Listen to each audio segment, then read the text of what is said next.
Thank you so much. Thank you. Everybody, please have a seat. Well, first of all, let me thank Madeline for the wonderful introduction.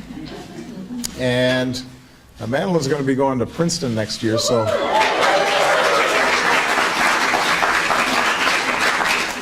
her and Michelle were exchanging how special they were backstage.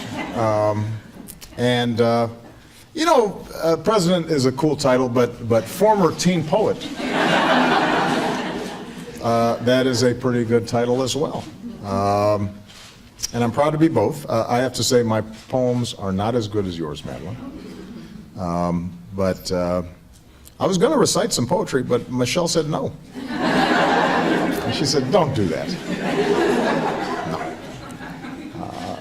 Anyway, April is National Poetry Month. So Michelle and I figured what better way to celebrate than with some of America's brilliant young poets. And we've invited poetry fans of all ages to join us as well. And we have one of America's most gifted and accomplished poets, my dear friend Elizabeth Alexander, who's going to share some work with us, so I'm not going to speak long. Poetry matters. Poetry, like all art, gives shape and texture and depth of meaning to our lives. It helps us know the world. It helps us understand ourselves. It helps us understand others, their struggles, their joys, the ways that they see the world. It helps us connect. In the beginning, there was the Word. And I think it's fair to say that if we didn't have poetry, this would be a pretty barren world. In fact, it's not clear that we would survive without poetry.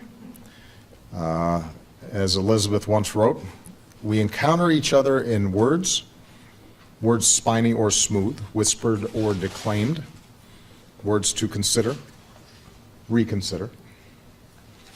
That's the power of poetry.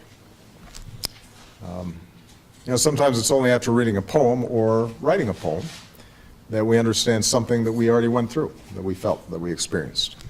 And that's why we often reach for poetry in big moments. When we fall in love, or lose somebody close to us, or leave behind one stage of life and enter into another. A good poem can make hard times a little easier to survive and make good times a lot sweeter. But poetry does not just matter to us as individuals, it matters to us as a people. The greatness of a country is not just the size of its military or the size of its economy or how much territory it controls. It's also measured by the richness of its culture. And America is America in part because of our poets and our artists and our musicians, all those who've shared their ideas and their stories and helped make us the vibrant and passionate and beautiful country that we are today. It's not every nation that produces poets like Elizabeth or like Madeline. There are parts of the world where poets are censored or they are silenced. But that's not how we do it here. That's one of the many reasons why we're such a special place. If you want to understand America, then you better read some Walt Whitman.